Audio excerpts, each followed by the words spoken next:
Okay,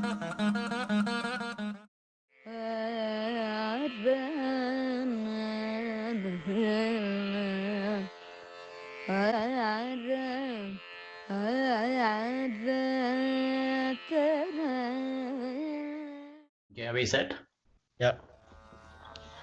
Okay.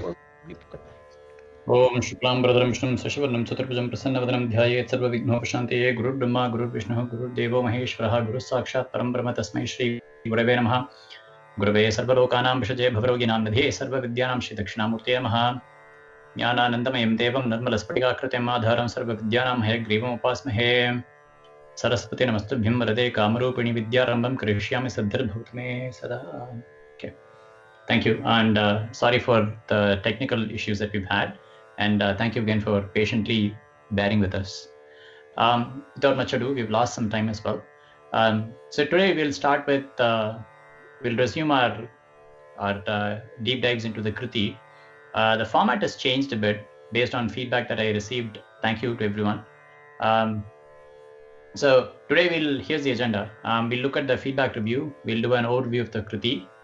We'll focus on a couple of key phrases from the Kriti, and then for future discussion, I'll leave that open. We can schedule a later session about deep dives if need be, if there is interest.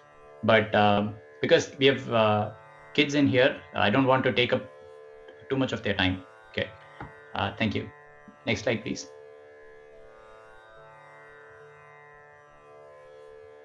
So I had sent a survey requesting feedback on the sessions thus far. Thank you to everyone who responded. And here's the summary. I got about 4 or 5 responses back. So the overall tone seemed to me that the understanding of the Kriti improved the session, which is a great positive. And you also mentioned that the content is somewhat understandable. So which kind of ties in with the first point, which says like the Kriti, the understanding of the Kriti improved. And then there were a couple of critical feedbacks, which says the length of the session themselves can be shortened. And the most important one I felt was that the number of topics discussed is far too many. I do have a tendency of, some of our sessions have lasted almost 2 hours, right? So I do have a tendency of going on these digressions, on these extra tours, which I think adds to the flavor of the discussion, but sometimes it can be overwhelming also as well. So, and then there was some written oral feedback saying that maybe you should set up a bi-weekly or some kind of a cadence which will set the expectation that okay, this is coming in like every 2 weeks or the third Saturday of every month or something like that. And then the other feedback was like, we definitely need more breaks. Kids, especially for kids, it's hard for them to like sit through 2 hours of lecture without a break. And then visuals will help engage better. And then presenting an overview of what we're going to talk about today, and then sticking to that will help. So these are some of the feedbacks I received. I've tried to incorporate some of these in today's talk. So we have visuals today. Definitely we'll have breaks for sure. And I already outlined what we're going to discuss, and I'll at the end I'll do a recap as well. So we'll try this format a few weeks, and then we'll do another survey to see if like what we like better. Okay. So next slide, please. This is the feedback split up for people who like visuals. I don't know, Google survey doesn't give you what 0 or 5 means, which I find surprising, or I mean what 1 or 5 means, which I find surprising. So for the first slide, where it says I understand the content covered, 5 means I fully understand, and 1 means I don't understand at all. So most of the responses landed between a 3 and a 4, which is positive. Likewise, the second question, which is I understand the Kriti better, almost everyone said like the understanding vastly improved, so which is also very encouraging. Thank you. And then for the rate, the length of the session, the 1 here means the session length is about just right, and then 5 means it's way too long. So most of you responded that it's maybe a little too long, so with one response saying that it's probably definitely on the higher side. So I'll try to cut it short. I want someone to keep time so that I can, if I tend to go over, just like feel free to let me know. And then the last question is that the speaker talks about too many topics that I'm lost. Again, here 1 means yes, no, there are not too many topics, and 5 means there are way too many topics that I can hardly keep up. So 50% of you said that, you know, it's not okay. There are not way too many topics, and then 50% said like, no, definitely there are way too many topics. So I'll do a balancing act out. Okay. Then next one, please.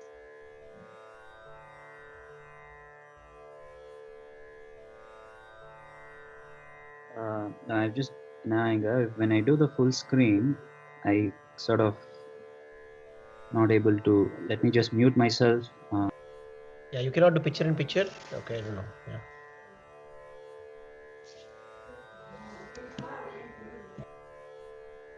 Okay. So without much further ado, we'll jump into the Kriti itself. So may Balambika help us and guide us.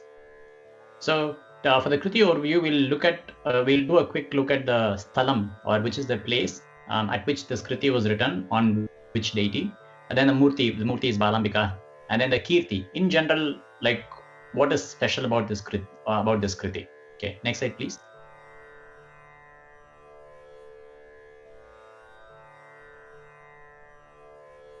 Next slide, please. Okay, so the Sthalam is Vaitheeswaran Koil. Bhajare Chitta Balambikam is written about the Balambika deity here in this Sthalam, Vaitheeswaran Koil. Vaitheeswaran Koil is a very holy place. It goes all the way back to Ramayana times.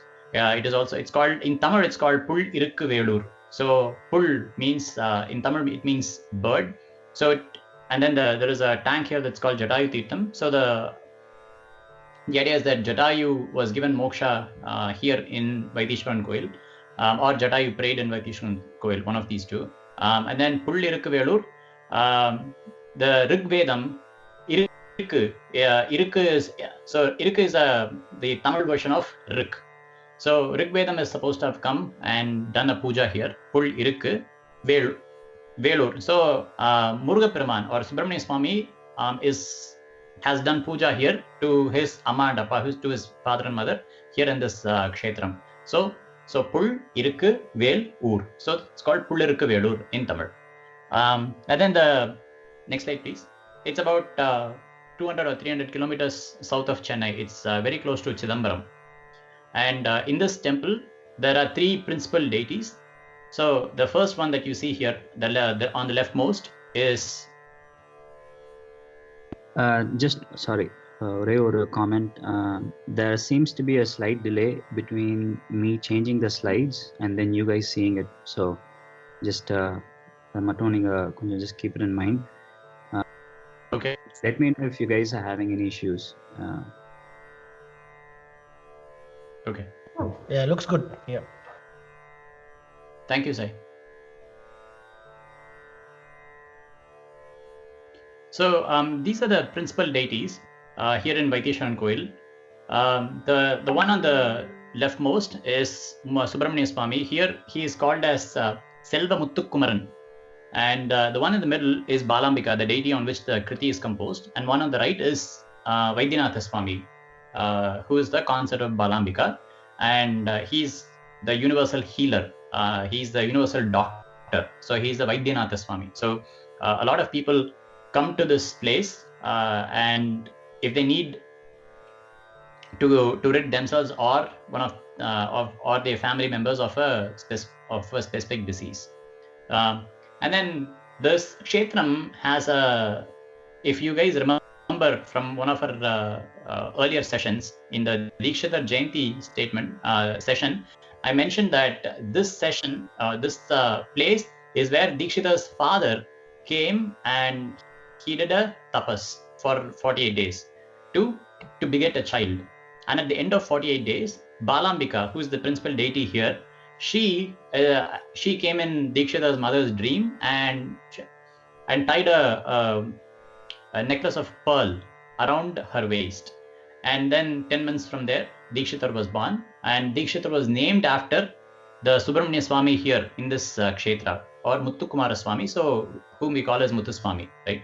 So Vaitheeswaran Koil has, or Carnatic music owes a great deal to this Thalam, to Vaitheeswaran Koil and to Baalaambika herself, of course, to Muthukumara Swami also. Next slide, please.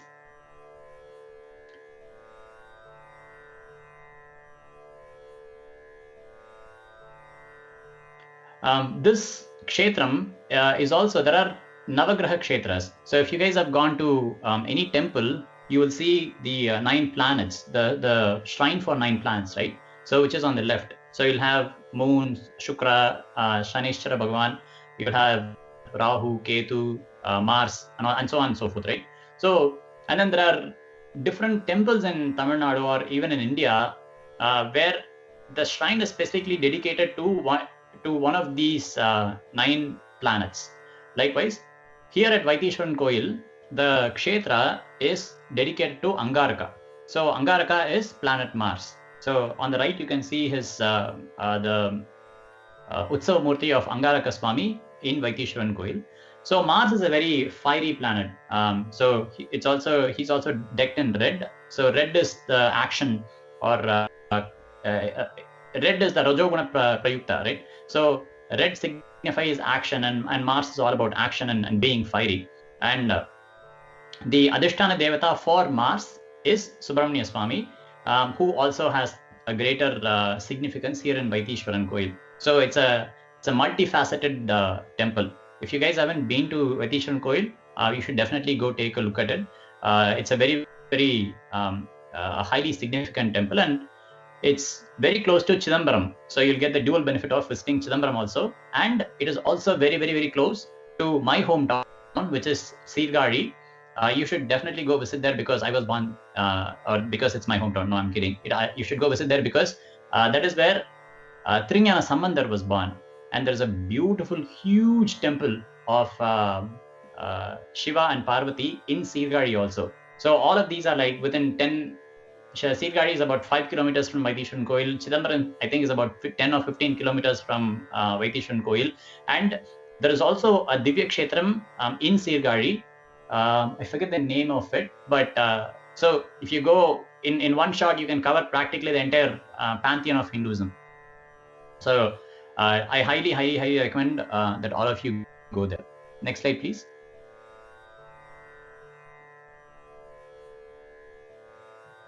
Okay, so we'll take a look at Baalaambika herself, right?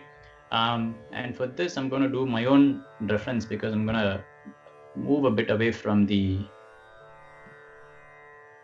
because I have some notes which I would like to refer to.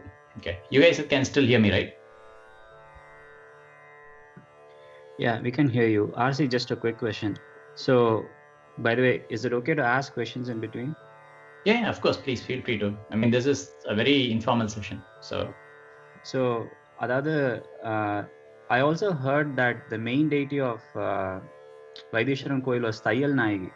Is that some other temple then? So Tayyal Nayagi in Tamil, she's called as Tayyal Nayagi. She's also referred to as Baalaambika. Oh, okay. So Tayyal Nayagi and Baalaambika, they are the same.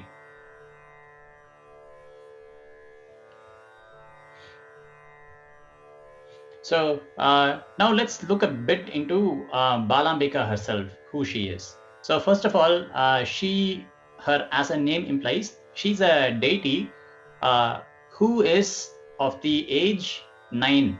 So she's a 9-year-old girl who is the principal deity, who is enshrined as deity. And who is Baalaambika?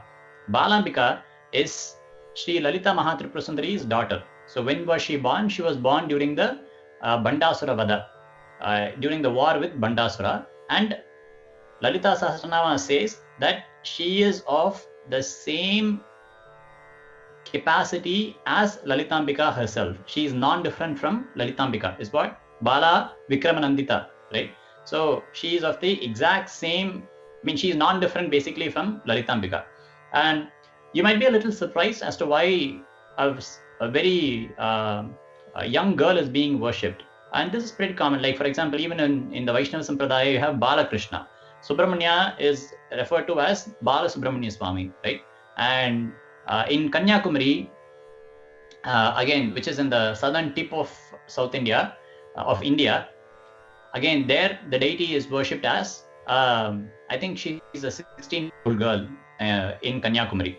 So, and then there are umpteen number of kshetras. So the whole idea is that there is divinity in everyone at all ages. You don't have to cross a particular age to be divine. So in fact, even during Navaratri, the people will do Kanya Puja. So Kanya Puja, where like girls who are like 9 or under will be brought in, and they will be worshipped as verily the forms of goddesses themselves, right?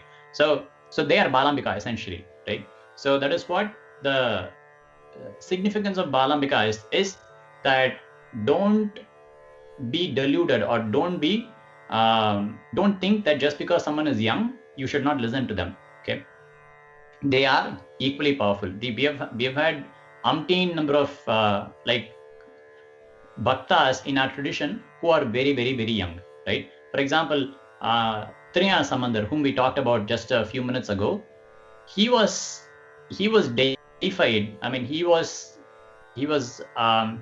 had a huge following by the time he was 5 years old. He got his he got blessed by Ambal when he was 3 years old, right? And there is a Appar, who is one of the four principal Shaivite deities, Appar Sundarar, Trinyana Samandar, and Tirunavakarasar, right? So, or Manikvasya. So amongst these four, Trinyana Samandar is the youngest, and Appar is the oldest, who is at 80 years old. At 80 years old, Appar used to carry the palanquin. We have a story around that, where Appar carried the palanquin of Trinyana Samandar. So the whole point is, even if someone is young, we should not treat them as unequals. We should treat them as equal, and we should grasp goodness from everyone, no matter their ages. Adi Shankaracharya is a classic example. All of his disciples are way, way, way older than him, right? Remember, because he only lived to be 32 years old, right? And by the time he was 16, he had all of his disciples, right? So Balambika is one such as well. Now let's go a bit deep into the Dhyana Shloka of Balambika. So the Dhyana Shloka of Balambika, let me just read it out. It says, Raktambaram Chandra Kalavatamsam Samudyat Aditya Nibham Trinetram Vidya Akshamala Abhaya Danahastam Dhyayami Balam Aruna Ambujastham. Okay, so what does it mean? Raktambaram, she is wearing a red colored dress. Okay, and Chandra Kalavatamsam, she is wearing the moon on her forehead. Samudyat Aditya Nibham, she is the color of the rising sun, Arunam, right? And Trinetram, she has 3 eyes. Vidya Akshamala Abhaya Danahastam. So what mudras does she have? She has Vidya. So she is holding a book. She is holding an Akshamala. She is holding a rosary bead mala in her hands. Abhaya Danahastam. So this is the Abhaya Mudra. Abhaya means I am here to protect you, so don't be afraid. Abhaya, don't be afraid. And Dana. Dana is this mudra, which I don't know if you can see it. So Dana is this mudra, which says, I am here to give you everything that you need. So now let's look at Dikshita's Bhajare Chitta Balambikam and try to superimpose the Dhyana Shloka on the Kriti itself, right? So Dikshita refers to as Arunam. Aruna means, so when the sunrise happens, if you've observed, like when there is complete darkness and the sun is just about to rise, the eastern sky, the horizon on the eastern sky will turn a deep red. So that red is called Aruna. The charioteer for sun, he's called as Arunan, or Aruna. So that deep red signifies that the sunrise is imminent. The sunrise is about to begin. So Dikshita refers to Ambal as Arunam. In the Dhyana Shloka, it says Samudyat Aditya Nibham, which means just she is the color of the rising sun. So which is the red color. Okay, we got that one down. So and then he says Sevaka Jana Palana. So what does that mean? It means she protects everyone who is sevaka or sevaka jana, right? She protects her devotees. So what does that mean? So she has the Abhaya Mudra, right? So which says, I'm here to protect you, right? So the Abhaya Mudra is what Dikshita is referring to here, right? And then the next one, he says, Bhakta Bhishta Pradayinim. So Bhakta Abhishta Pradayinim. So she gives whatever her bhaktas want. So which is the Dana Mudra, which is this, right? So here this mudra signifies the Dana Mudra. And then the next one, it says, he says, Nija Rupa Dana Daksha Charana. What does that mean? It means she is capable of producing or of giving her bhaktas mukti, or the emancipation, or the self-realization. So where does that signify, or where is that seen in the Dhyana Shloka, right? Her left hand, if you see, is pointing to her feet. So I'm referring to that first image here. If you look at her left hand, when you refer to Dhyana Shloka, because which one you're referring to? You say Dhyana Shloka? We talked about, I just read out the Dhyana Shloka, right? Okay. So I'm trying to, so I know the mapping is kind of, has to be in your head. I unfortunately don't have a slide for it. I'm just thinking about it, and maybe I should have had a slide for it. But the mapping is, like, if you look at the image of Balambika on the left, I'm referring to each one of these phrases from Dikshita's Kriti and how it maps to that imagery of Balambika, right? So I'm picking different phrases from Dikshita's Kriti and mapping it to the imagery that we see on the left, with the red background. Okay, is that clear?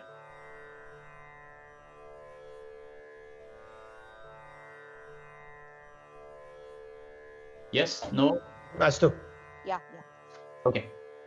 So if you look at the phrase Nija Rupa Dana Daksha Charana, it means her feet are capable of producing or of giving mukti to her devotees. So if you look at the imagery here, her left hand is pointing to her foot, right? So it says, you don't even have to come all the way up. Just catch hold of my feet, and that's all that is required. That is enough, right? And then we'll talk a bit more about Nijarupa Dana Daksha Charanam later in the session. But for now, I just want you to see how just by singing this Kriti of Dikshita, you can essentially, this becomes a Dhyana Shloka of Balambika herself. Like you can see the Abhaya, you can see the Dana Mudra, you can see the Vidya. So even for the Vidya, he says Chaturveda Swarupini, right? In the Kriti, he says Chaturveda Swarupini. So if you look at the imagery, the left hand of Ambal is holding on to a book, right? So which is said to represent all forms of Vidya. She is Vidya Swarupini, right? So Dikshita refers to that with his Chaturveda Swarupini. And then the Bhakta Kalpa Latika. So what does it mean? Bhakta Kalpa Latika means she is like the Kalpalata or the Kalpa creeper or the creeper which goes around the Kalpaka Vriksha, the wish yielding tree. And the Japamala in her hand, she says, see, why do you have to worry about anything else? Just to do my Japam, and I'm here to fulfill all of your desires, right? Even Tyagaraja Swami, he says in the famous Dharini Telsukuntini, right? He says at the tail end, what does he say? Ni Japame Mukti Margam Anukuni Dharini Telsukuntini, right? He says, I know that what is the way to Mukti Marga, or what is the Marga to Mukti? What is the way to Mukti? Ni Japame Mukti Margam Anukuni Dharini Telskuni. So I found the way. So there is a pun on the word Dharini. So I found the way is what even Tyagaraja Swami says. So that's what she says here in the imagery with her left hand, with her right hand holding the rosary bead. She says, don't worry about anything else. Ananyas chintayantamam yejana paryupasate tesham nityabhyuktanam yogakshemam vahamiham. So forget about all of your worries. The only thing that you have to do is do Japam to me, and then I'll take care of your yoga and kshema. I'll take care of everything, is what Ambal says. So just by singing this kriti once, you have essentially created Balambika in your presence. All the imagery of Balambika is shown. There is one flaw in this image, because the Dhyana Shloka says she is Aruna Ambujastham, which means she is sitting on a red lotus. But I guess because the artist wanted to differentiate that between the background, he probably created the lotus to be white. But I just wanted to point that out. RC, if I just restart the recording. Yeah. All good. Okay. Actually, we are gonna go take a break in the next minute or so.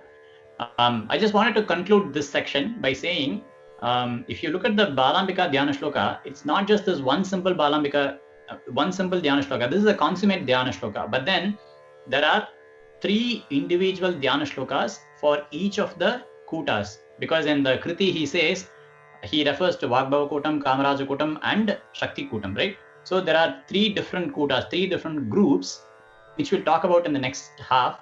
And there are individual Dhyana Shlokas for each one of those forms as well. So Balambika is essentially the very essence of Panchadasakshari. To put it in a way that is assimilable by us, if you were to think, let's say if you need to get all of your multivitamins in a day from the veggies that you have to eat, you probably have to eat maybe 3 or 4 pounds of different veggies, right? But you can also take a multivitamin tablet which has all of those multivitamins. By the way, kids, you cannot use this to go against your parents and say, you know what, I'm not going to eat my veggies, I'm going to take my multivitamin tablet. No, I am not endorsing multivitamin tablets at all. So, and please don't use this argument against eating veggies. So definitely eat your kale, definitely eat your broccoli. But I'm saying, just as a comparison, so if Lalitambika is like the entire garden, Balambika is like the multivitamin tablet, you can easily take her in, you can easily do bhakti to her, and then you can easily get the same benefits that you would if you're doing Sri Vidya Upasana. Okay. With that, we'll take a break. Next slide, please. So with that, we'll take a break. It's been 30 minutes. And let's stretch our legs, go take a bathroom break or water or whatever, snack. And then we'll reconvene in maybe 2 or 3 minutes. Is that okay? Reconvene after 2 or 3 minutes. Okay, sounds good. Yeah. That's okay.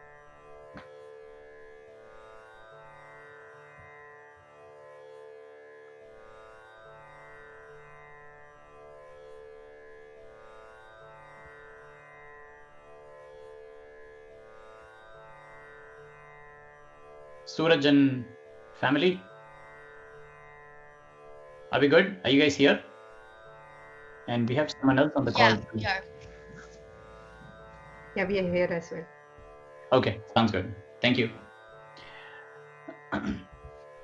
Okay, for the next session or the next section, we'll move on to the focus phrases in the Kriti itself. I've highlighted them. Why does it not? Sai, can you go through all the animations? I don't know why it is showing these animations here. I want the full slide. Yeah, thanks. So we are going to look at a few focus kritis. I'm not going to go over the general meaning of the kriti because you can definitely figure it out. There is a umpteen number of meanings, translations available on the web. And in the interest of time, I want to focus on just a few of them. The ones that we will focus are Bhakta Kalpalatikam, and then especially I want to definitely focus on Nija Rupa Dana Daksha Charana. And then there is a description of the 3 kutas, the Vagbhava Kuta, Kamaraja Kuta and Shakti Kutam. So we'll touch upon those without going too deep into those. And then we'll end it with Bhava Raga Tala Modini. Okay. Next slide, please.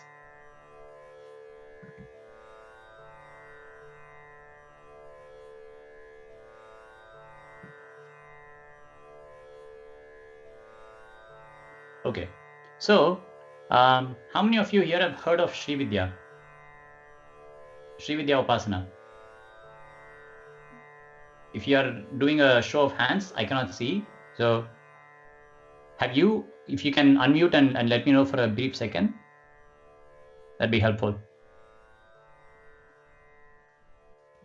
Okay, here. Yep, I have. This is Sai. Okay. What about Suraj and Co? Yeah, we have. Oh, that's amazing. Okay. And we have someone else on the call also, right? This is Akshita. No, she doesn't know that. Okay. So in general, Sri Vidya essentially is one of the ways of worshipping Divine Mother. Okay, if to very, very simply put it, that is what it is. And for our purposes, see, all forms of worship, especially in the tantric side of things, they have the yantra, there is a mantra, and then there's a devata, right? So everyone would have seen the image that is on the leftmost image, which is in red, which is the Sri Chakram. So that is the yantra. So of worshipping Divine Mother, who is Lalita Mahatripurasundari. The same Sri Yantram, right now it's in the 2D form. If you were to take it and then just pull it up, then what you would get is the image in the middle, which is called the Meru. So it's the same as the Sri Yantram, but it is just a more 3D form. And then the Devata is Lalita Parameshwari or Lalita Mahatripurasundari or Rajarajeshwari, who is on the right hand side. So she is the highermost, the most highest form of worshipping Divine Mother according to Sri Vidya. There are 10 different Vidyas that are mainly classified as ways to worship the Divine Mother. They are called as Dasha Mahavidyas. You have Kali, you have Tara, you have Matangi, you have Chinnamasta, you have very Ugra and Samya forms. You have very fierce forms that are very fearful to look at, and you have forms that are very Saumya, very pleasing to look at. Sri Vidya is a very, very pleasing form of Divine Mother, and a very easy form of approaching her to worship. So one of the first thing that I want to address is, Dikshitar says, Shri Vagbhava Kuta Jata Chaturveda Swarupinim, right? So what does he mean? The Ambal is the form of all knowledge that there is. So we say that all knowledge is contained in the Veda, in the Vedas, in the 4 Vedas. So Ambal is the very essence of all the 4 Vedas. And even if you think about it, the Lalita Sahasranama says Chidagnikunda Sambhuta, right? So she rose out of the fire of the Chit, or of the mind. So she will make her appearance, she will show herself up in our mind if we approach her with bhakti. So when she comes up, how does she come? She comes head first. So that is the first kuta, her face. It's called as the Vagbhava Kutam. And that Vagbhava Kutam is where, like, when the moment she opens her mouth, what comes out is the Vedas. In fact, Vedas are considered as the very breath of Ambal, right? So that is the first one that comes out. So Dikshidhar says, Shri Vagbhava Kuta Jata, the one from whom the 4 Vedas were born. And the Vedas were born from the Vagbhava Kuta, which is her face. And then if you slowly imagine that she's emerging in this fire, right? Her face is now come up. So next, the Kamaraja Kuta. So that is from the neck until the waist. So in the Kamaraja Kuta, he says, she is Sakala Vishwa Vyapani. So what does that mean? She pervades the entire universe. What does that mean? Like in Devi Mahatmya, the quintessence of Devi Mahatmya is where Ambal makes a statement that Ekaivaham Jagatyatra Dvitiyaka Mamapara. I am the only one in this entire Ekaivaham. I'm the only one in this entire universe. Dvitiyaka Mamapara. Who is there? Who is secondary to me? No one else, right? Is what Ambal says. And that is why she's called as Jagan Mata, or she's the divine mother of the entire universe. So Dikshita says Vishwa Vyapini. So how do we understand this, right? We need something that is tangible. For example, we are looking at this MacBook, right? This MacBook is certainly not Ambad. We have our cell phone. The cell phone is not Ambad, right? That's our first thought that comes into our mind, right? But how do you take a phrase like Vishwa Vyapini and then try to understand that everything around us is Ambad, right? We only have to understand it through examples that we see in real life, right? Let's say, for example, what is this? This is a piece of cloth. I call it the shirt. It's a blue shirt, right? What is it made up of? It's made up of cotton, right? And then if I were to imagine I'm also wearing a pant. You don't have to imagine, but I am wearing a pant. And here's my pant, right? So it is also a cotton pant, and it is also made up of same thing. It's made up of cotton, right? If you break it down, start breaking it down. This is a blue shirt. This is a shirt. Its color is blue. It's made up of cotton threads. My pant, it is a pant. It is black in color and it is made up of cotton threads, right? If you start deconstructing it further and further and further, ultimately both of them are made up of cotton, right? Only when you give it a particular name, a form, a particular color, then it assumes the form of a shirt. And then the same cotton thread, you would say here, this is a shirt. Now this is a pant. This is a blue shirt. This is a black pant, right? So, but at the very base of it all, it is nothing but cotton thread, right? Even though the name and form might be different, at the very basis, it is all the same, right? If you take golden ornaments, for example, you would say, I have a chain. I have my bangles, I have my chutti, I have my earrings, right? But they're all made up of gold, right? Just because the form differs, and it is also embellished in different ways, we give it a different. Now you call it a pearl earring, then you would call it a diamond earring, maybe you would call it a ruby earring, right? So the name and form are different based on what we add to it, but at the base of it all, it is nothing but gold, right? To even simplify it further, if you take a glass of juice, right? Glass of orange juice or glass of pineapple juice or whatever, right? How's the sugar in it? Is there one place where there is more sugar and is there one place where there is less sugar? It is not. The sugar is pervasive throughout the juice and it's uniform, right? You can taste it in every drop of that juice, right? So Ambal is like that. She is Sakala Vishwa Vyapini. She is the ultimate at the very root of everything that we see. We may not be able to see it until we deconstruct it, right? Until we know that there is a way of looking at it differently from what it seems like. We are all at, okay, this is a blue shirt, this is a black pant level, right? But slowly, with bhakti, with respect, with reverence, as we approach it deeper and deeper and deeper and deeper and deeper, slowly we will start deconstructing, and then we'll start seeing that everything has the same basis. For example, like even if you take chemistry, right? So in chemistry, you have say different compounds, right? You have sucrose, you have glucose, you have fat molecules, you have your protein molecules, right? So these are different kinds of classes of molecules, right? But if you go one level down, then what do they look like? They all are made up of different elements. What are those elements made up of? They're all made up of different atoms, right?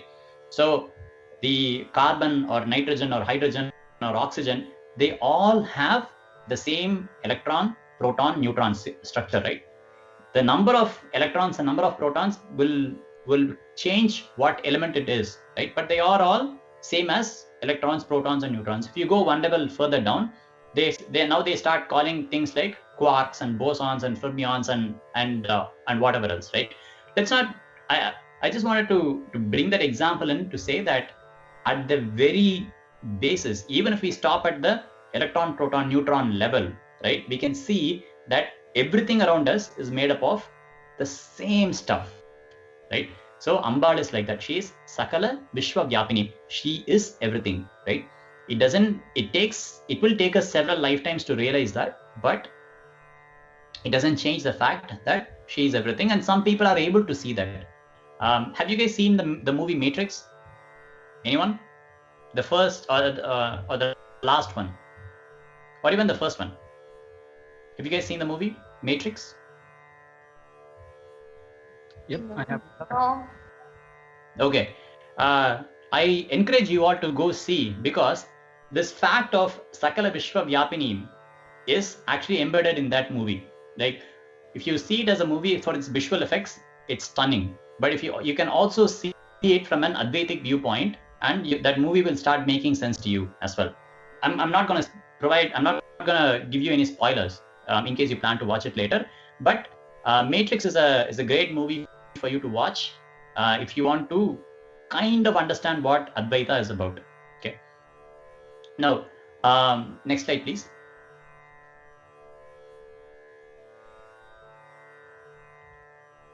Oh, we actually didn't talk about the next one, the Shakti Bidyodbhava Matrakarna Sharirini, right?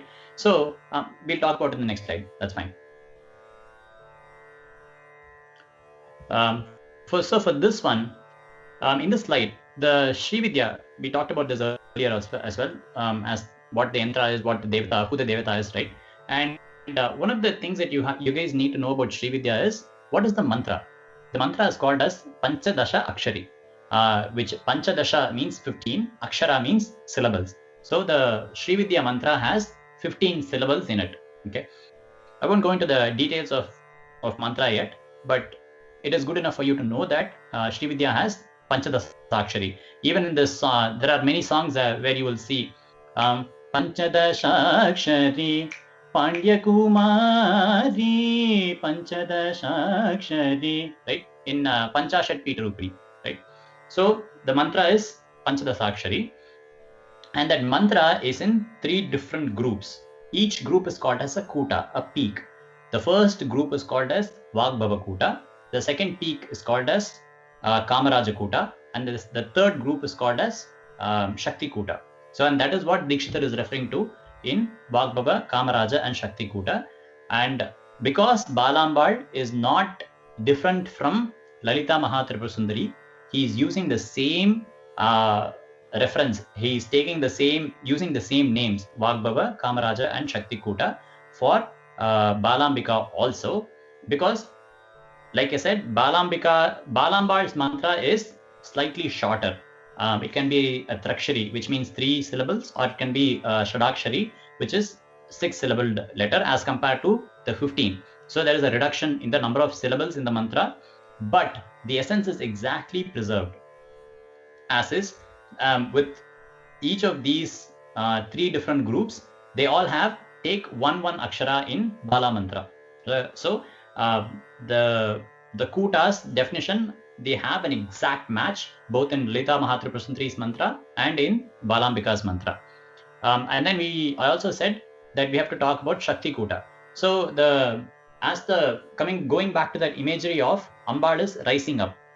Her face is out, her neck to waist is also out. So she has risen from the Agni, from the fire, up until her waist. So now she is going to complete the ascent, her rising, right? So the third part, from the waist until her feet, is called as Shakti Kuta, and where Dikshita says she is the Matrakarna Sharirini, right? To talk about the Shakti Kuta, let's look at the 3 Kutas, the 3 groups that we looked at as Icha Shakti, Jnana Shakti and Kriya Shakti. So the first one, the Vagbhava Kuta, is the Jnana Shakti. So how would you guys do something if you want to take on a new project, right? If you want to do something for school, how would you go about doing it? The first thing is you need to figure out what to do, and having figured out, there'll be multiple options. You will need to learn a bit about them, and then you have to say, okay, I like this one, this is what I'm going to do, and then you go execute it, and then you'll be successful, right? So the first thing is the jnana, to know about what to do. And then the second is the icha, or the desire to do something. And then the third is shakti, the actual action of doing something, right? So if you look at Ambal, her face, her middle part, and then her lower part, they represent the three different shaktis. And the whole idea behind that is she represents the complete functioning of the universe, right? She says, I will, there is a desire to, first of all, there is a jnana to do something, and then there is a desire to do it, and then the actual action of creating, sustaining, and protecting the universe. So all three. We won't go into further details than this, but it is good enough to know that for you to imagine that Ambal or Balambika or any Ambal for that matter, she represents the form and functioning of the entire universe, and that is why she is Sakala Vishwa Vyapini. And in the Shakti Kuta, it is referred to as Matrikarna Sharirini. So what does Matrikarna Sharirini means? Arna means syllables or vowels or consonants. So Matrikarna Sharirini means she is the form of all the syllables that there are. So what are syllables used for? Syllables are used for creating languages or words, or right? So how does transaction in this world happen? If you need to convey an idea, you need words to convey that idea, right? So the knowledge about an idea, the desire to do something with that idea, and the desire to convey and do that idea, they're all represented in Ambal herself in the three kutas. There are way more deeper meanings to the three kutas, but for our purposes, we will stop here. Okay. And the imagery that you see on the right is the temple in Tirukadayur. Tirukadayur is another very famous temple in Tamil Nadu. The principal deity there is Abhirami, on whom Abhirami Andati is made. We all know the story, I presume. If not, we'll take it up a different day. But you can often see me quoting from Abhirami Andati as well. So the principal deity or Lalita Mahatripurasundari there is Abhirami. And then the Swami there is called as Kala Samhara Murthy. He who killed death, or who transgressed time. You can view it in different ways, because if you look at the image deeply, Shiva is holding a shura in his hand, and who is at his feet is actually Lord Yama. So Yama is also called as Kala, and Kala Samhara happened because there is a legend with the Markandeya Purana as well. And then Shiva's consort here is called as Balambika. I wanted to paste this image here because, see, in one temple you can see both Bala and Lalita Mahatripurasundari together at Tirukadayur. So that's the reason why I wanted to bring that image, and to further reinstate that Balambika is exactly the same as Lalita Mahatripurasundari. There is absolutely no difference amongst them. Okay. I'll just restart. Marcy. Sure, Pa. Okay. Next slide, please. Now we're going to do some math fun. Okay. So the principle for this math is that each part, I told you the Panchadasa Akshari has 15 parts. Okay, 15 aksharas or 15 syllables. Now Lalita Trishati is a stotra on Ambal that has 20 groups. So 20 names in each group. There are 15 groups, one group for every akshara in Panchadasa Akshari, and there are 20 names in each one of these groups. Now there is a principle which Bhaskaraya says each part or each syllable can convey the meaning of the whole. Okay. Now if you take this principle and apply it to Lalita Trishati, can anyone tell me how many meanings are possible?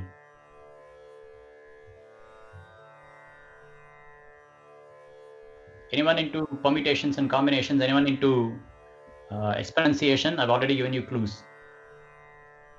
Anyone want to give it a try? How many different meanings are possible?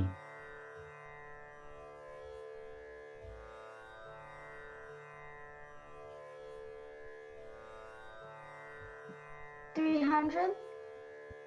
300? See, but that is 15 times 20 is 300, which is absolutely right. There are 300 namas, which is why it is called as Tri Shati, 300, right? But each name or each name in that Trishati is capable of producing the meaning of everything else.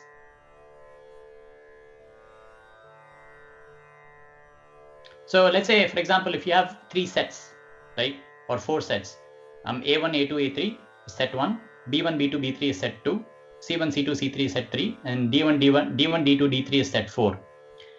So what I'm asking is, how many such combinations are possible where there is A1, B1, A1, B2, A1, B3, and then A1, C1, A1, C2, A1, C3, and then A1, D1, A1, D2, A1, D3. Likewise, how many such combinations are possible?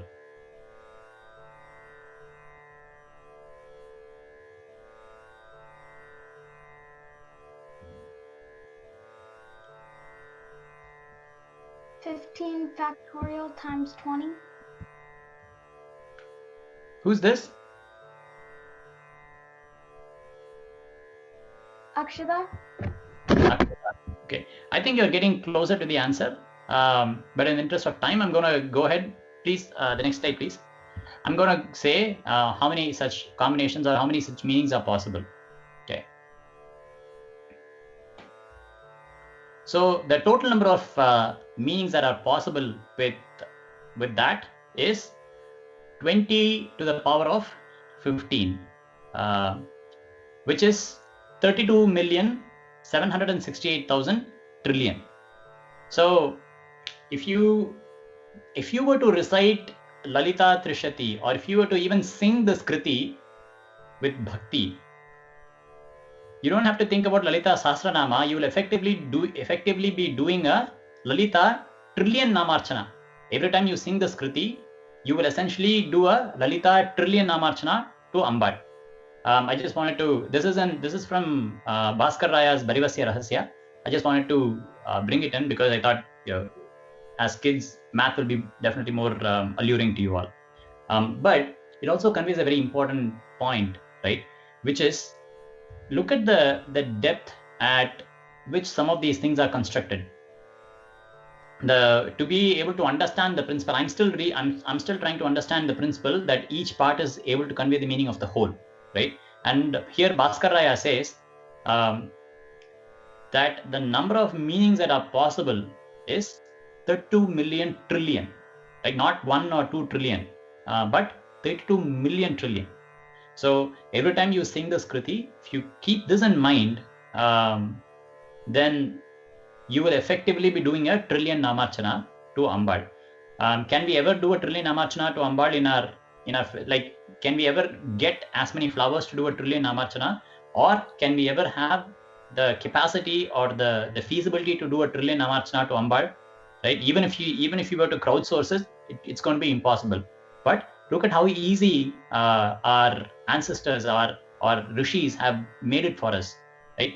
They said, okay, do Nama Japa. If you cannot do the Nama Japa, that is fine. Just sing the Skriti.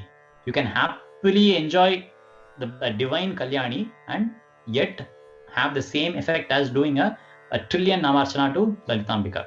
So I definitely wanted to bring it in and highlight the fact that rendering every Kriti with the utmost reverence that it has. See, we don't understand what Dikshitar or Tyagaraja or Shyama Shastri has packed into each of these Kritis, right? We can, like, even going back to our example about the diver, even whatever we are looking at right now is only how much we can hold our breath for, right? If you were to take a vestibule, there is still the Mariana Trench that remains to be explored in every one of these Kritis, right? But even at this level, it's breathtaking for us.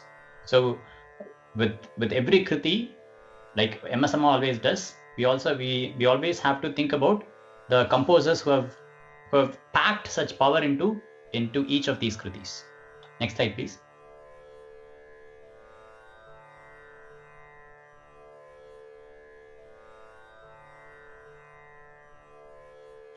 I thought there was a section about. Do you guys want to take another break here? I mean, the elephant is here, so maybe the elephant should remind us that we should take a break. Sure. Okay. All right, we'll reconvene in. No. Oh wow. No. She, Thalala, she doesn't know. So. Okay. See, you always should know that the risk of you guys not singing is that I will start singing, right? And your singing will be way better any day, even if you were to wake up from your sleep, and if you were to sing, that will still be way better. So feel free to sing. After all, the whole discussion is about singing, right? So which brings us to the next section, which is bhakti. So here I want to say a small story. So the elephant that you see here in the slide, his name is Keshavan. He was the principal elephant at the Guruvayurappan temple for almost 60 years. So for 60 years he served Guruvayurappan without a break. And because I want to bring his name in when we talk about bhakti. See, we always think about bhakti as something to do with rituals. We always try to think of bhakti as something that is very, you have to do this, you have to learn this shloka, you have to chant this and all of that, right? But here is an epitome of bhakti. Here is a peak of bhakti who happens to be an elephant, right? There is not a single book that he has read or comprehended. I mean, he's an elephant, right? But still, he managed to be one of the greatest bhaktas of Guruvayurappan ever. He served Guruvayurappan. He would carry Guruvayurappan on his back for all of those Srivedis for 60 years, and he would come on his own accord and sit before Guruvayurappan at the temple. Raise his trunk as a sign of namaskara or as a respect, and he would go back, and he would not let a single day go by where he is not come and seen Guruvayurappan. And for all of the Trishur Ekadasi is what they call. For 60 years, he was the greatest elephant who carried the Guruvayurappan on his back. And his final demise, like he grew to be very old, right? And on the final day, he carried Guruvayurappan one last time on his back, and he started wobbling. So they said, okay, we'll bring the Lord down, and then we'll take him to go take a rest. So he was taken to a place where elephants will take a rest, and they tried to offer him everything, but he would not touch anything. By the way, he also will not eat on Ekadashi days. But he will not eat, he did not touch anything that was given to him. The next morning, once Guruvayurappan came back to the temple, he again went to the temple. He sat in front of the Lord. He silently admired Guruvayurappan for a few minutes. He raised his trunk as mark of his respect, as mark of his namaskara, and then he put his head down, and that's it. He did not wake up. He is considered as one of the greatest devotees of Guruvayurappan, and there is even a statue right outside the Guruvayurappan temple for Guruvayurappan Keshavan.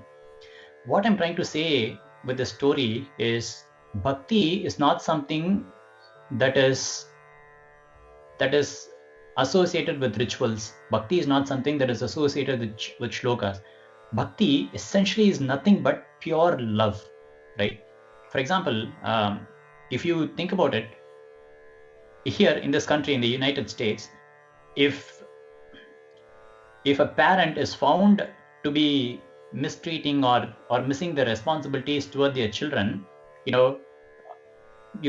the cops will come, they will take the child away, and then they will hand it over to social security, right? So there is the law that says if you don't take care of your child the way a child is supposed to be taken care of, then they will be taken. Your child will be handed over to social security, and you'll never see your child again, right? But is that the only reason why a mother and a father is taking care of their child? Because if they don't, the police will come and arrest them? No, right? The reason why a parent is taking care of their children is out of pure love, right? So likewise, bhakti is nothing but pure love for Ambal, or pure love for Swami, pure love for the divine being that there is, and becoming the bhaktas essentially means becoming a child in the mother's lap. So essentially we have to become Balambika so that we can be on Lalita Mahatripura Sundari's lap, our divine mother's lap. So bhakti is not very complicated. Like an elephant could do it. An elephant could show us how to do bhakti. So that's what I wanted to say with this slide. Next slide, please.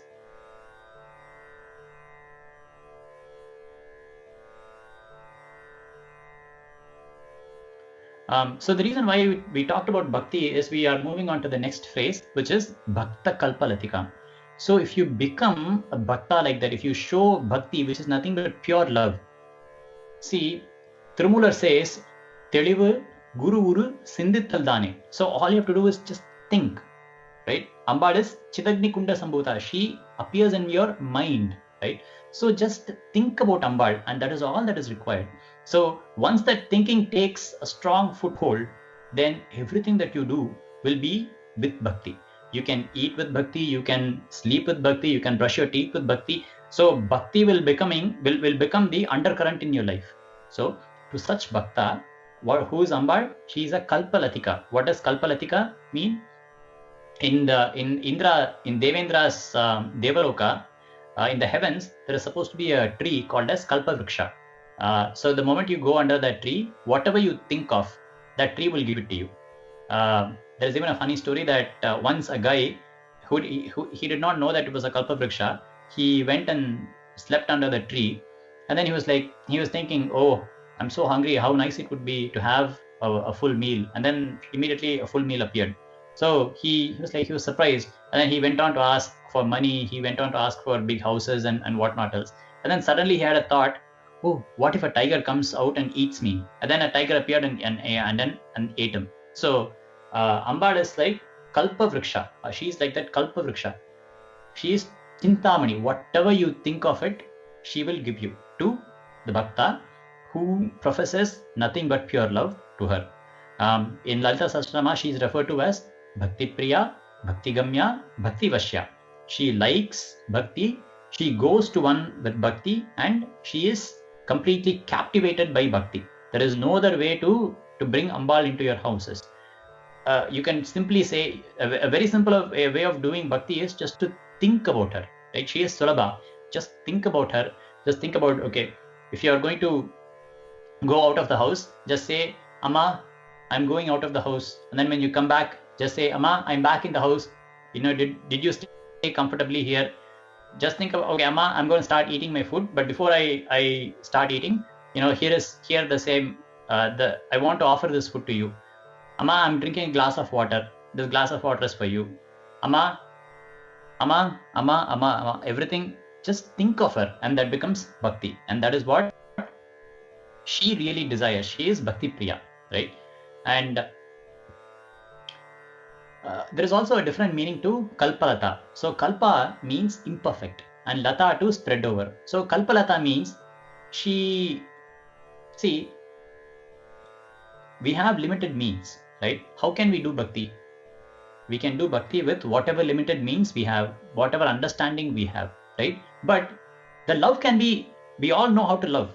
We all know how to love our parents. We all know how to love our brothers and sisters. We all know how to love our friends. We all know how to love food, right? Love is universal. the same love, if you can apply to Ambal as well, that is all she expects. And she will, as Kalpalata, she will spread over all of those imperfections, which means she will look past all of those imperfections and make it perfect. So all you have to do is like give her like this, just this bit, and then she will make it into a whole. Just give her a small part and she will make it whole. That is what Bhakta Kalpalata also means. I'm reminded of the shloka that we discussed earlier, which is Bhavanitvam Dase from Saundarya Lahari, right? Remember when Adi Shankara Bhagavad says, Bhavanitvam, the moment you say Bhavanitvam, all the Bhakta intended was to call Amba as Bhavani, and he was about to start a conversation, Bhavani Tvam, right? But immediately Ambal says, okay, he said Bhavanitvam, I'm going to give him Bhavanitvam. So she gives him Mukti, she gives him Sarupi Mukti, which is, she gives him the same form as her. So she makes him into, she absorbs that Bhakta into her. So all you have to do is like a little, Sakradeva Prapannaya, Tavasmiti Yachate, just a little, right? And then she will take care of the rest. So don't worry about whether what I'm doing is right, whether what I'm doing is wrong, etc., etc., etc. Just do whatever you can with complete love, right?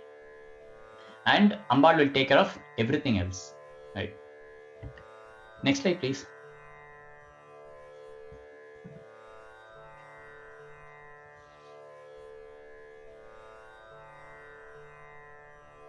Okay. I actually want this to be the highlight of today's session, but we are already running quite late. So I'm going to talk a bit, I'm going to kind of gloss over this section, but we should definitely talk about the divine feet of Amba. Okay, so see, the goal of Amba, the goal of our life is to reach Amba, to reach Amba's feet, right?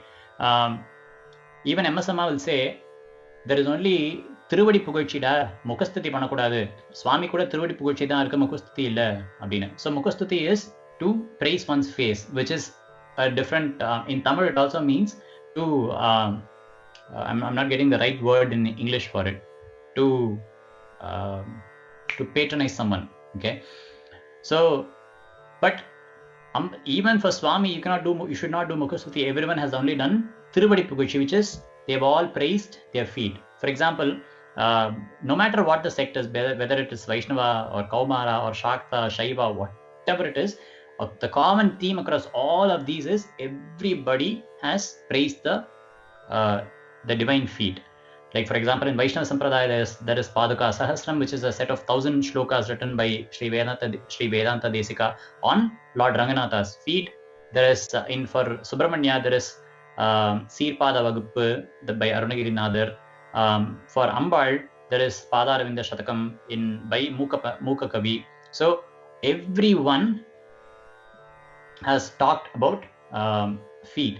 There is Guru Paduka Stotram by Adi Shankara Bhagavad Padacharya also. So the Padukas or the feet are the objects of desire in all of Hinduism. That's why we fall at someone's feet also, right?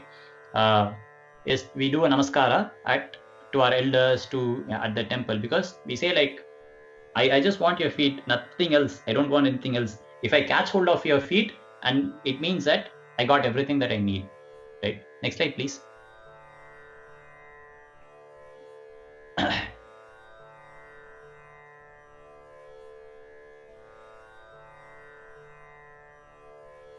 So in Devi Mahatmya, Ambal is described as one who has this enormous gigantic form where her feet reach all the way to Patala and her head is hitting the heavens, right? Now, see, we should consider ourselves as earthlings. We are earthlings. We should consider ourselves as being at the very bottom, right? So, being at the very bottom, what can we see? Can we see Ambal's feet, which is at the edge of, or at the end of universe? We cannot. But what we can see is the feet, and that is the greatness of the feet. Right? See, of all of the different body parts of Ambal, that which came down to us on our behalf is the feet. Everything else stood way above, beyond our reach. Everything else is beyond our reach, right? Even if you want to hold Ambal's hands, like you have to climb a certain distance before you can go see where Ambal's hands are, right? And how, and she is like, as she pervades the universe, right? How, when are we going to fly high enough to reach Ambal's hands, right? But look at her feet. Her feet are accessible to us right now because her feet are right here on this earth, right? And that is the karunya, that is the kindness of the feet. When everything else moved away, the feet said, I'm going to go to my bhaktas and I'm going to make myself accessible to them. That is why the feet are of the feet is considered as the highest goal of our spiritual life, is to attain Ambal's feet. In Ananda Sagara Stava, Nilakanta Dikshitar, he says, Ma, if your feet has reached all the way to me, I'm at the very bottom, I'm at the other end of the universe, right? I'm at the bottommost level. But look at this, your feet has come all the way here to me, right? Which means your expanse is totally great, because you've reached even the lowermost levels where I am. Nilakanta Dikshitar is a great Ambal devotee. But that is what he says. And even in Soundarya Ladies, Adi Shankar Bhagavadacharya says, Bhayat Ratum Datum Phalamavicha Vancha Samadikam Charanye Tava Charanava Evi Yevahi Nipunau. So even to give everything that we desire, Amma, just your feet are enough. They are capable of doing it. And next slide, please.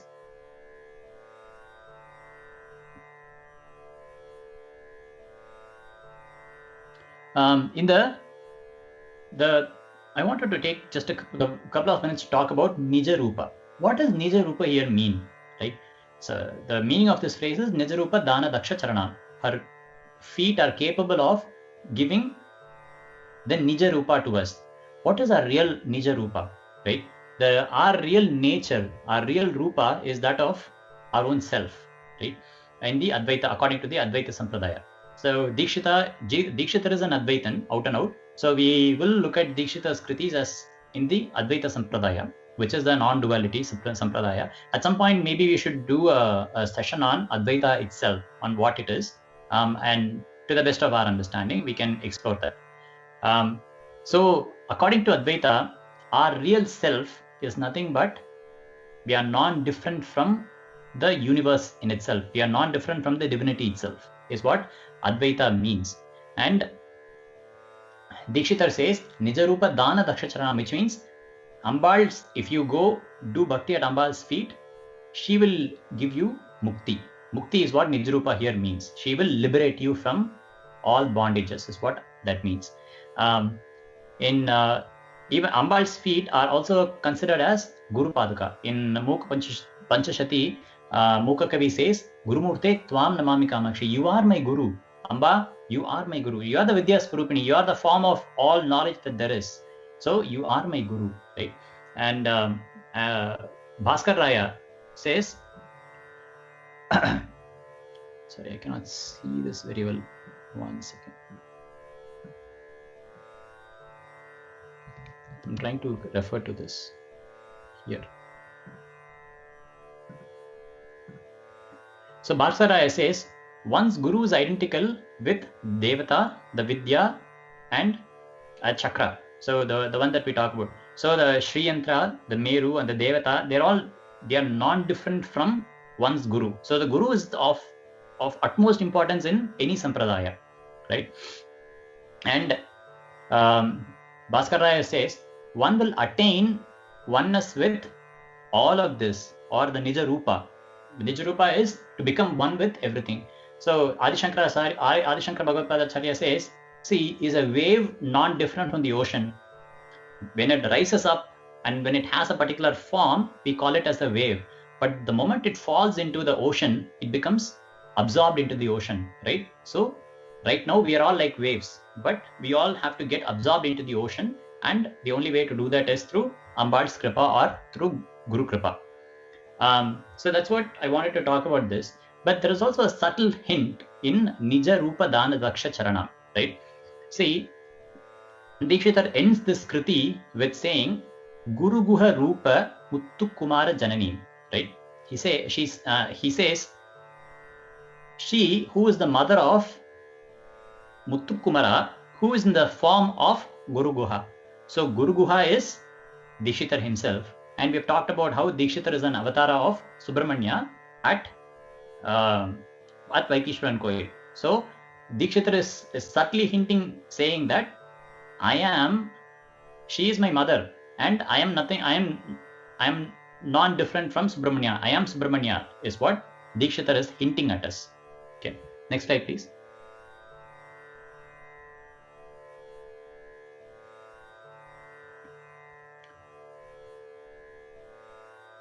Okay, there is supposed to be a break here, but it's only 20 minutes since we had the last break. So I'm going to move forward in the interest of time. Is that okay with everyone? Yeah, I just restart quickly. Okay, sorry, someone else, Vibha, or someone else said something. No, nothing. Hey, Okay. RC, I had a question on the previous slide. Critical with these three, namely Devata, Vidya, and Chakra, in his intensity of faith, and hence with Ganesha. Do you know what that means? So if you look at the previous pages in Varivasya Rahasya, Ambal is considered as a form of Ganesha. I haven't dived too deep into that, and I don't know what Ganesha here exactly means, but it is something that is worth exploring. If you're interested, I'll send you a copy of those pages, and then we can take a look at it together, or you can do it by yourself. Here, Ganesha, I think what it really signifies is in this intensity of faith and in such identity, and hence with Ganesha, etc. Right? It means that it doesn't have to be, the Vidya doesn't have to apply only to Sri Vidya.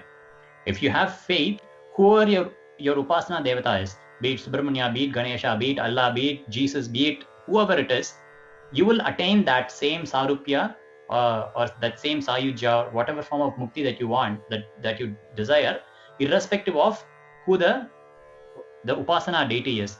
All that is important is faith. Faith is what matters. I think that is what Bhaskar Rayar is trying to convey here. That is my take on that. I see. Okay, great. Thanks. Okay.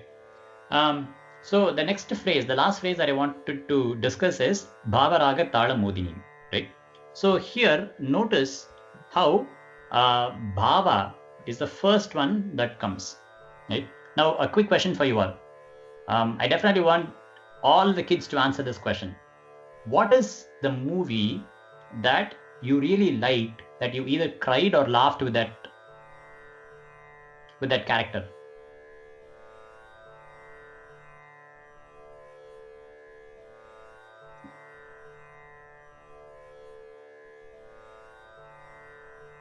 What? Do you guys never cried or laugh with any of the movies?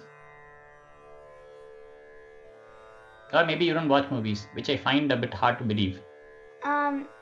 There's Harry Potter and the Goblet of Fire.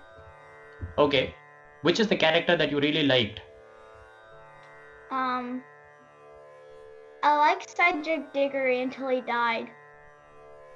I see. Okay. Thank you.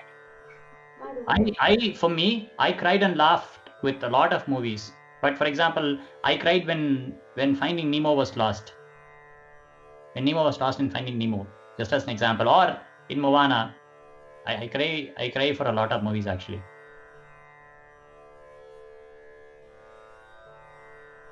What about Vibha?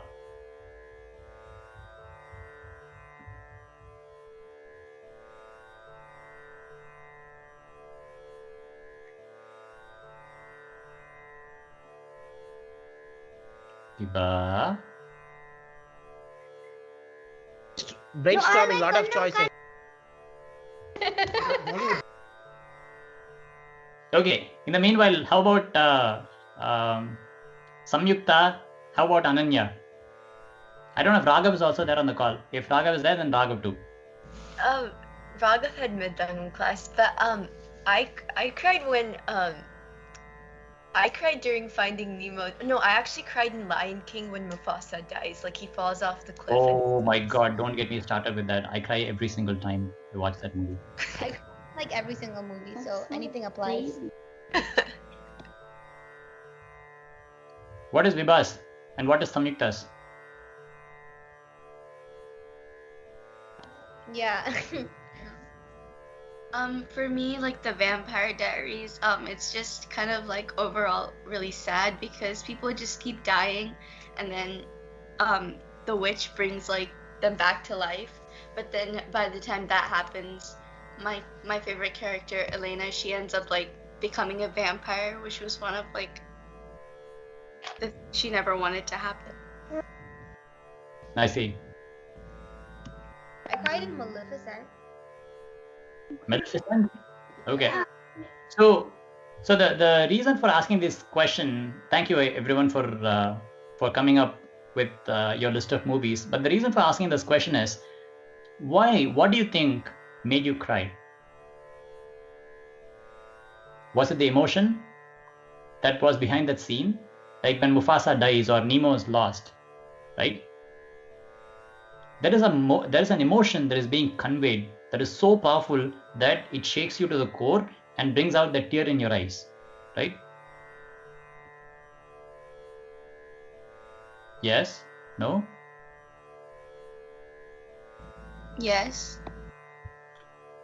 So, and that emotion, to put it mildly, is called as bhava, right? And how many of you here know what color blindness is? I do. I Okay. do. Can one of you explain what color blindness is? It's when a person's color sensors, their rods and cones are somehow either they're not functioning or they've been deformed somehow. So color blindness can range from you're not able to see one color to you can't see any color at all. Right. Thank you so much. Was it Akshata?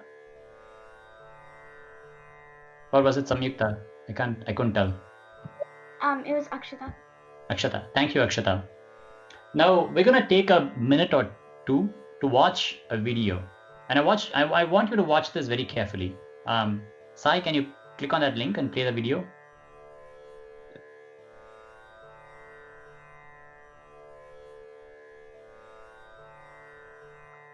So Lit Mobile just sent me this wireless solar power bank. Let's see what's inside. Yeah, let's get over that.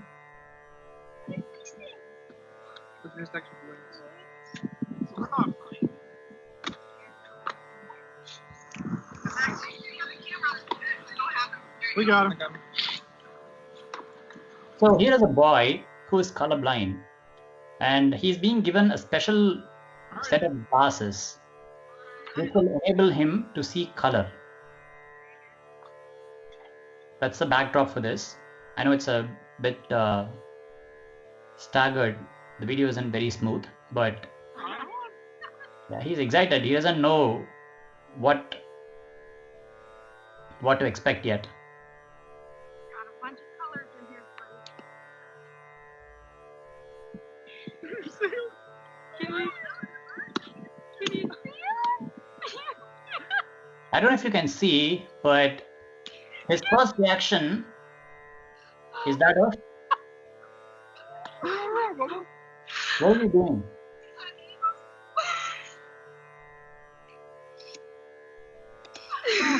You can pause the video at this point. We've already seen what we needed to see. Can you go back to the slide?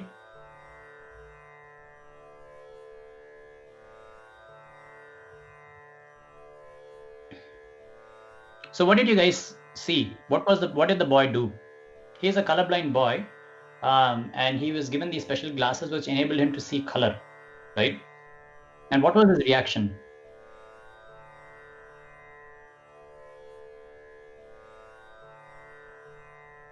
Were you guys able to see what the reaction was? Yeah, he was getting emotional and he was crying. Yeah, he was very emotional and he was crying, right? Because, why do you think that is the case? Why did he cry? Why is that the first reaction? The moment he put on his glasses, which enabled him to see color. Because no, I'm sorry. Because he wasn't able to do it before, so. Yeah. See, in that one moment, the moment he put those glasses on, he suddenly realized what he had been missing all of his life, right? Likewise, when you, so one of the symptoms or one of the attributes of a bhakta, like in practically every shloka across Hinduism, where you see, they'll say one of the first reactions of getting that of being a bhakta is to cry. Even in Abhirami Andati, he says, Virumbit Thurum Adiyar Bidi Neer Malgi Mei Pulagam Arumbit Tadumbi Mori Tadumai. So Virumbit Thurum Adiyar. So a bhakta, Vidi Neer Malgi. So they will be crying uncontrollably. The moment they get that special vision, the moment they get that divine vision, just like this boy who suddenly got this special vision to see all the colors that he had been missing in his life, right? So that is what bhava is. That is what that bhakti will do to you. And Sai, can you click the next one? So you guys as artists, right? You guys are capable of, like, each kriti that Dikshita or Tyaraswami or all of these composers have created, each of these kriti is like the enchroma glass, the special eyewear that the boy had. And you as artist, it is your responsibility to deliver that, to take those eyeglasses and put it on your audience's eyes. See, we are the audience. We are colorblind. We don't know what bhakti is, right? But you have the power to take all of these glasses and put it on every one of us, so that every one of us can be overwhelmed by that emotion, overwhelmed by that bhakti, right? But then, to be able to do that, you should know what color is, right? Unless you can see in full color vision, you won't know the value of those glasses, right? If you are colorblind yourself and you cannot see, and you never have seen different colors, like, you won't know what the value of those glasses are, right? So you as artists, as singers, you have to experience that bhakti that is so laden in all of these kritis, so that when you do that, then that bhakti will transfer over to us, the audience, and it will electrify us. Have you seen an electric arc, how it jumps between the positive to the negative nodes, from the cathode to the anode? It jumps like the electricity jumps like a flash of lightning, right? Likewise, when you experience that bhakti yourself, when you have that bhava, your emotion will jump across the air to every single one in the audience. And you will electrify us, which means you will essentially give us the same vision that you had. See, the MSMA is the undisputed queen of this. That is why when you listen to MSMA singing, you are so engrossed in it. I've seen a lot of people even cry for Kurai Intamillai or other songs of MSMA, because she already has full color vision, and every time she sings, she is giving out these special eyewear to her audience, even through a recorded media. It doesn't even have to be a live concert. Even now, when we listen to Kurai Intamillai 30 or 40 years after she has sung it, even to this day, she gives us the enchroma glasses. She makes us cry. And that is the power of the music. And that is what bhava is, right? And that bhava, you cannot produce unless you know what that is. Unless you have seen color vision, you will not have an incentive to give those glasses to your audience, right? So Bhakti is that color vision. And the moment you have that, suddenly you realize everything that you've been missing all your life. And automatically tears start rolling down your eyes. Next slide, please. But then, like they say in airlines, when you travel in a plane, they say, see, put on your oxygen mask first before you're helping someone else, right? So as artists, you have to get into that mode. You have to realize that bhakti. You have to have that emotion every time you render a kriti, so that you can transfer those emotions over to us. Okay, and then this is the last slide. This just talks about how bhava is described as a multi-level cognitive process, as a multi-level process that happens in your mind, and how bhava is produced. This is from Bharata Muni's Natya Shastra. He says, Vag Anga Satvat Utpetan Kavyartan Bhavayanti Iti Bhavaha, which means there are physical components to bhava and there are mental components to bhava as well. And I won't go into too much detail, but the goal of bhava is to become so intoxicated that when you're so intoxicated with bhakti, then whatever you render has that electrifying effect on your audience. Okay, next slide, please.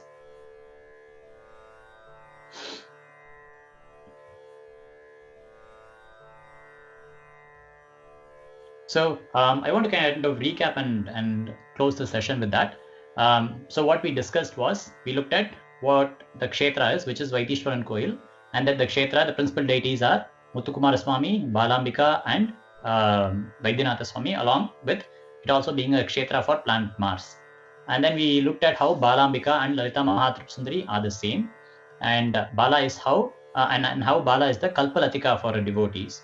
And then we looked at how Divine Mother's feet are within our reach, and how Paduka Sevanam moves us away from everything that is tying us down and then moves us closer and closer and closer to Swami. And finally, we looked at Bhava, which is how to convey the emotion. To be able to convey the emotion, we have to be a repository of that emotion so that you can convey that emotion to your audience. And then we looked at how Bhakti is very simple, that you don't need to read books, you don't need to do puja, you don't need to do anything else, but all you need is that pure love, like how Guru Ayir Kesavan had for Guru Ayirappan. And with that, I open it up for further questions if there are any. And next slide, please. And in the future, so this is for adults. Adults only because it delves deeper into Mantra Shastra, not because of anything else. But if you notice in this Kriti, there will be a lot of eem, Matrakarna Sharirineem, Sharvaneem, Kalyaneem. Like there will be a lot of eem in this Kriti. This eem is called as the Kamakala Bijam. And that is at the very, very, very heart of Shakti Upasana. And maybe at a later time, we can discuss this if there is sufficient interest. But with that, and with Swami's Kripa, I will end the session. Are there any questions that I can help answer or go find the answers out for?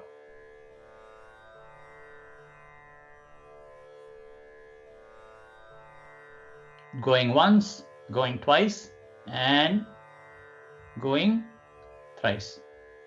I hope you guys liked this the slide format, and we'll try it out for a few sessions.